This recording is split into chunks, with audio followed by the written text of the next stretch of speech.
Саламатсыңарбы? Учурдагы сабагыбыз логистикалык регрессияга арналган. Ошону менен регрессияга байланыштуу сабактарыбызды жыйынтыктайбыз. Логистикалык регрессиянын мындан алдыңкы түшүндүрүп берген бир өзгөрмөлүү регрессия, бир канча өзгөрмөлүү регрессия темасындан же болбосо өзгөчөлүктөрүнөн кандай айырмасы бар, ошолорго бир аз токтололук. Сызыктуу регрессияны бир эсиңиздерге сала кетейин. Сызыктуу регрессия мааниси эмне эле? Ошо өзгөрмөлөрдүн ортосунда баарына таандык боло тургандай, баарынын өзгөчөлүгүн камтый тургандай бир сызык сызып алып, ошол сызыкты функция катары кабыл алып, биздин математикалык моделибиз же болбосо машиналык үйрөнүү моделибиз, алгоритмибиз мындан кийинки чечимдерин ушул гана сызыктын негизинде өзгөрмөлөр болбосо дагы бизге бир жыйынтык бере турган бир деңгээлге алып келүү максатыбыз бар эле. Андан кийин логистикалык регрессиянын сызыктуу регрессиядан эң маанилүү өзгөчөлүгү эмнеде? Логистикалык регрессияда көбүн эсе өзгөрмөлөрдүн эгерде реалдуу баалуулук эмес, конкреттүү бир өзгөчөлүгү гана болгондо, башкача айтканда бир нерсе буль логикасынын же болбосо binary дегенибиз логика менен буль логикасында эсиңиздерде болсо эки эле жыйынтык болот эле, 0 жана 1, ооба же жок. Ошондой эгерде өзгөрмөлөрүбүз болсо, мисалы эмне болушу мүмкүн? Эркекпи, аялбы мисалы? Эки эле жыйынтык чыгышы мүмкүн. Же болбосо семизби, арыкпы десек болушу мүмкүн, мисалы. Ошондо эки эле жыйынтык болушу мүмкүн да, мисалы. Ушул сымал мисалдарда логистикалык регрессия колдонулат. Классификация дагы негизинен бул жакта кенен колдонулат, бирок логистикалык регрессиянын классификацияга караганда бир жакшы бир өзгөчөлүгү бар. Ошол сиздер ортодо көрүп турган сызыктын өзгөчөлүгү ошол логистикалык регрессиянын көбүн эсе машиналык үйрөнүү модельдеринде кенен колдонуусуна себеп болууда. Бир нерсе 0 жана 1 эле болушу мүмкүн, башкача айтканда жыйынтыгы 1 эле болушу, же 1 болушу мүмкүн, же 0 болушу мүмкүн да, же ооба же жок. Мисалы, ошондой эле эркексизби дегенде ооба же жок. Бир нерсе семизби, арыкпы дегенде ооба же жок, көкпү дегенде көк же көк эмес. Дагы эми сиздер бул мисалдарды албетте уланта берсеңиздер болот. Ошондо негизги идея эмне? Эки гана жообу болушу мүмкүн, ортодо жооп болушу мүмкүн эмес. Бирок логистикалык регрессияда ушул өзгөчөлүгү эмнеде? S-curve деген бир түшүнүгү бар. S ириси латын тамгасындагы S тамгасына окшошкон үчүн ушул аталыш берилген. S-curve'түн өзгөчөлүгү эмнеде? Бир нерсенин 0 жана 1ге таандык болуусу ыктымал, биякта ыктымалдуулук процесси дагы киргизет. Бирок биз дайым эле бир нерсени толугу менен бир нерсеге таандык экени эмес, ортосунда дагы болуп калышы мүмкүн. Мисалы, эгерде бир өзгөрмө ушул мисалы ортолорго могул жерге чекитке келе турган болсо, мисалы жашыл менен дагы белгилеп кетели. Мисалы, дагы бир өзгөрмөбүз ушул чекит болду. Бирок бул эгерде S-curve биздин максатыбыз, биздин функциябыз же болбосо биздин теңдемебиз ушул кызыл сызыкча болуп атпайбы, S ириси. Ошондо биз муну эгерде бияка сыза турган болсок, бул болжол эсеп менен, эми кечиресиздер, так сыза албай калдым, бирок негизги идеяны берейин деген себеби, мисалы, бул жакта 0,8 болушу мүмкүн. Башкача айтканда 80% бирге жакыныраак болушу мүмкүн. Бир нерсени чечип атканда дароо эле ортодон кесип эле бул мындай же бул тигиндей деш баазы кээ бир тармактарда жакшы натыйжага алып келбеши мүмкүн. Албетте кээ бир тармактарда тескерисинче бир нерсенин канчалык бир нерсе экенин, канчалык бул эмеге жакын экенин билиш үчүн колдонобуз. Бирок эсиңиздерге сала кетейин, жасалма интеллект темасында бүдөмүк логика деген бир тема өттүк элек. Fuzzy logic. Fuzzy logicте негизги идея эмне эле? Бүдөмүк логикада бир нерсенин жалгыз гана 0 жана 1 болбостон ортодо дагы болуп калышы мүмкүн. Ысык суу мисалын бердик элек. Суу ысык эле муздак эмес, жылымтыраак болушу мүмкүн, муздагыраак болушу мүмкүн. Ошол сымал биздин күнүмдүк жашоодо баардык нерсе 0 жана 1 эмес. Андыктан логистикалык регрессия көбүн эсе бир нерсенин ыктымалдуулугун эсептөөдө берилген өзгөрмөлөрдүн натыйжасында, анткени ушул өзгөрмөлөрдүн натыйжасында эсептеп, анан ушул кызыл сызыкчабыз S ирибиз ортого чыгып атат. Анан кийин бул S ирибиз бизге бир функция, бир теңдеме болуп берет. Ушул теңдеменин акырынан анан биз эгерде бир нерсени маалыматты кире турган болсок, бизге ушул ыктымалдуулугун кайсыл 0 менен 1дин ортосунда кайсакка жакын экенин белгилеп берет. Мисалы бул жакта бир маалымат кирдик дейли. Бул эгерде бияка таандык болсо, бияктан сызсак туурараак болот балким. Ошондо бул канча болушу мүмкүн? 0 бүтүн, мисалы, болжолдоп атам 0,2. 20% ыктымалы бар ушул өзгөчөлүктү бир өзгөрмөнүн деши мүмкүн. Дагы бул теманын практикалык жакта кандай колдонулушу мүмкүн, ошого бир аз токтололук. Аны менен анан сабагыбызды жыйынтыктайлык. Бир мисалы ошол эле финансы секторунда банктар, баарыңыздар билесиздер, өздөрүнүн кредиттик системасы бар. Кардарлар келгенде азыркыга чейин ошо башка кардарлар же болбосо сиздин мурдагы кредиттик тарыхыңызды, бизде Кыргызстанда өзгөчө ишеним деген да система бар. Ишеним деген система аркылуу Кыргызстанда башка, эгерде банктардан кредит алган болсоңуздар, башка банктарда дагы өзүңүзгө таандык тарых болсо, ошол тарыхты баардык банктар бири-бири менен бөлүшүшөт. Анткени максат албетте алдамчы кардарларды же болбосо ишенимсиз кардарлардан алыстоо. Ушул системаны өздөрү киргизишкен. Бирок бул жакта биздин сабагыбыз логистикалык регрессия. Логистикалык регрессия өзгөчө банктар тарабынан машинанын үйрөнүүсү, тереңдетилген үйрөнүүнүн негизинде иштелип чыккан алгоритм моделдердин негизинде ушул кардарга ишенимдүү кардарбы, бул кардарга кредит берсек болобу, же кредит берсек бул кардар бизди алдап кетиши мүмкүнбү деген чечимдерди чыгара турчу интеллект, жасалма интеллекттер иштелип чыккан. Бизде Кыргызстанда дагы менин билгеним 1-2 банк ошондой интеллект системаларын колдонушат. Бул системалар ошол банктарга өздөрүнүн риск анализдерин жүргүзүүсүн, риск башкаруусу деген дагы өзгөчө финансы тармагында түшүнүк бар. Риск менеджмент бул эми көбүнчө акча тууралуу баалуулуктар менен иш жүргүзгөн компанияларга таандык түшүнүк десек да болот. Ошол риск менеджмент, рискти башкаруу иштеринде ушундай алгоритмдер кенен колдонулуп келет. Ал жакта негизги максат эмне?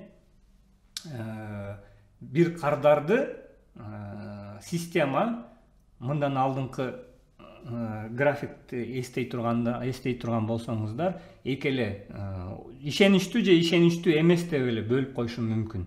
Ооба бул буга кредит бериңиздер, же болбосо буга кредит бербешиңиздер керек. Ошондо бербешиңиздер керек деп. Бирок бул банктарга ыңгайлуу бир жол эмес. Анткени анда кардарлар эки эле группага, эки эле топко бөлүнүп калат. Башкача айтканда, ишеничтүүлөр жана ишеничи жоктор. Буга такыр эле ишенбейбиз дегендер. Банктар бул мындай натыйжа менен албетте канааттандырарлык иш жүргүзө албайт. Аларга бул эки уч менен такыр ишеничи жок кардарлар менен эң ишеничтүү кардарлардын ортосунда ыктымалдуулук принцибинде кардарларды мүмкүн болушунча ар кандай ар түрдүү группаларга, топторлорго бөлүшүү зарыл.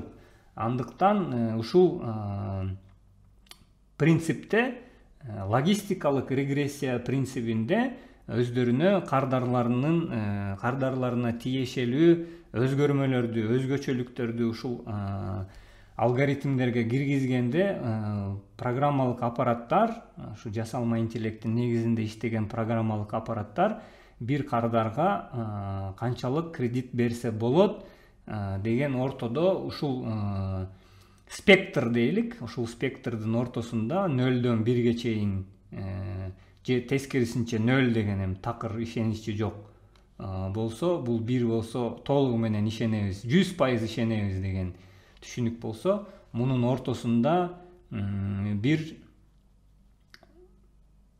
канча мүмкүнчүлүк болсо ошончолук мүмкүнчүлүктүн негизинде кардарларды бөлүштүрүү зарыл. Анткени банктар кээде өзүнүн портфелинде банк тарабында акчанын көлөмү чоңойгон сайын, мисалы башында ушунча көлөмдө акча бар эле, бул эми мисалы аз болуп эсептелип турган болсо, анда көп риск алгысы келбейт. Ошондо көбүнчө ишин мисалы ушул ушака чейин гана болгон кардарларга, бул жак канча болуп калат экен, ошондо 60% дейлик. 60% ишеничтүү кардарларга чейин гана кредит берелик деп рискти уюштуруу же болбосо рискти башкаруу деген терминди айтып кеттик элек, риск менеджмент. Ошондо азыр акчабыз азыраак болуп атат, ошон үчүн көп риск кыла албайбыз. Анан кийин банк чоңойду. Банк чоңойгондо албетте бул 60% менен эле кардарларын көбөйтүш керек. Мурда 20 000 кардары бар эле, бирок эми кардарларын көбөйтүш үчүн мажбур ушул линиясын кийин башка түс тандайлык, балким сары менен. Кийин акчасы көбөйгөндө банктын акчасы ушул деңгээлге чыкты. Кийин муну 60, бул жакта кичине 60 көбүрөөк болуп калыптыр, мына 80 десек болмок, эми маселе эмес. Кийин мисалы бул жакка так ортосуна алып келди, 50%га түшүрдү. Мындан кийин кардарларыбыз ортосунда болгонго чейин дагы программалык аппарат өзү иштеп берет да, мисалы сиздин атыңызды, фамилияңызды киргизди. Программалык аппарат баланча 50% ишеничтүү кардар десе дагы кредит бергиле деген жетекчиликтен бир чечим чыгышы мүмкүн. Андан кийин клиент базасы көбөйдү бул компаниянын, такыр эле акчасы көбөйүп, ушу акчасын дагы коротуш керек, риск башкаруу бөлүмү менен жетекчилик дагы бир жолу чогулушту. Чогулуштун натыйжасында эмне деп чечим кабыл алышты: биз эми абдан чоң банк болуп кеттик, кызыл менен кылалык. Кызыл бирок көрүнбөй калат, мына жашыл менен кылалык. Биз аябай чоң банк болдук, биздин акчабыз, кредиттик портфелибизди чоңойтушубуз керек. Кардар саныбызды мурда биякта 20 000 болчу, биякта 50 000ге чыгардык. Эми кечиресиздер, 50 000 жакшы болбой калды. 50 000ге чыгардык, бирок эми банкыбызды чоңойттук, бул кардар санын эми 100 000ге чыгарышыбыз керек десе деген чечим кабыл алышты. 100 000ге чыгарабыз десе 50% эле ишеничтүү кардарлар менен 100 000ге чыгара албай калат. Анткени кардарлардын саны чектелүү. Чектелүү дегеним 50%га чейин гана риск болгон кардарлардын саны чектелүү. 100 000 кардарга чыгабыз десе, анда ортодо дагы бир жолу жетекчилик отуруп чечим чыгарыш керек. Эми келгиле, анда биз көбүн тандайлы анда биз эми бул рискибизди такыр эми нөлгө чейин болбосок дагы жок дегенде мына мояк 30 десек 30%га чейин түшүрөлүк. Мындан кийин биздин системадан, кредиттик системадан эгерде кардар 100дөн 30га чейин бал ала турган болсо, системага баланча бизден кредит алгысы келип атат. Албетте дагы башка факторлор бар. Билесиздер, кредит алып атканда эме коюшуңуздар керек, кепилдик коюш керек, дагы көптөгөн факторлор бар. Бирок бул өзгөчө кардарды ишенимдүүлүгүн эсептөө боюнча программа тууралуу маалымат берип атам. 30%га чейин эгерде баланча деп атын киргизди, сиздин мисалы сиздин дебейлик, мисалы башка бирөөнүн, сиз ишеничтүү кардарсыз, билебиз, 90%.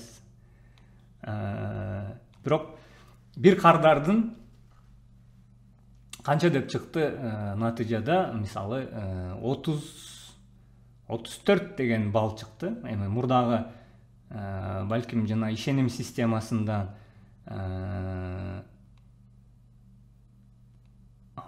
ишеним системасында мурда балким башка банктардан кредит алгансыздар, же алган дейлик, бул жакта башка бир кардар, сиз эмес, башка бир кардар тууралуу сөз болуп атат. Ал кредит алган, анан ал кредиттерин убактында төлөгөн эмес, узартып төлөгөн, эми кыйынчылыктар менен бирдеме болуп жабылган, анан эми башка банктарда ушул жана ишеним системасы аркылуу маалымат келгенде кредиттик балы анчалык жогору эмес. Анан бул биздин жасалма интеллект негизинде иштеген программабыз 34 деген балды чыгарды. Бирок компаниянын жетекчилиги бир стратегия чыгарган, өзүнүн ичинде документке мындан кийин 2022 жылы ушунча мөөнөттүү убакытта 30дан өйдө жогору бал алган кардарларга дагы кредит берүү ишин карайлык дегенде, ушул баланча 34 бал менен дагы кредит алышы мүмкүн. Эми кредит темасына кирип кеттик. Кайра эсиңиздерге сала кетейин. Темабыз эмне эле? Машинанын үйрөнүүсү, линиялык сызыктык регрессия, сызыктык регрессиянын ичинен логистикалык регрессия. Логистикалык регрессияда эмнени түшүндүрүп бердик элек? Бир нерсе эки эле өзгөрмөсү болушу мүмкүн, ооба же жок, 0 же 1 же ишеничтүү же ишеничтүү эмес. Анан ушунун ортосунда машинанын үйрөнүүсү, тереңдетилген үйрөнүүнүн принцибинде кандайдыр бир программалык аппарат иштелип чыгат. Мында өзгөчө банктардын колдонгон программалык аппараты ушул бир кардардын ушул спектрдин ичинде, 0дөн 1ге чейинки спектрдин ичинде бир жака жайгаштырат. Мурдагы кредиттик системалардан алган маалыматы, аты, фамилиясы, жылы, ар кандай өзгөчөлүктөр. Балким кээ бир айта кетейин, эми бул субъекттик бир маалымат, бирок кээ бир банктар астрологиялык белгисине дагы карашат. Бул эми канчалык албетте илимий бир кандай десек бир маалымат, бирок кээ бири кадимкидей муну дагы бир фактор катары. Мисалы ошол эле балык белгисинде болсо, мисалы монча коэффициент менен эсепте, тараза болсо мисалы монча менен эсептеде. Бул эми мындай off the record дейбиз го, биракка жазылып атат. Бирок эме катары, маалымат катары бөлүшө кетейин. Муну дагы бир фактор катары эсептегендер. Муну мисал катары берип атканымдын себеби бир канча факторлордун баардыгынын топтому, анан ушул машиналык үйрөнүү айлампасында дейлик, бул ушул айландырылып, ичинде иштетилип, анан бир кардар тууралуу бир натыйжа чыгарышы мүмкүн. Ошол натыйжа анан кийин компанияга өзүнүн ишин сиздер көргөндөй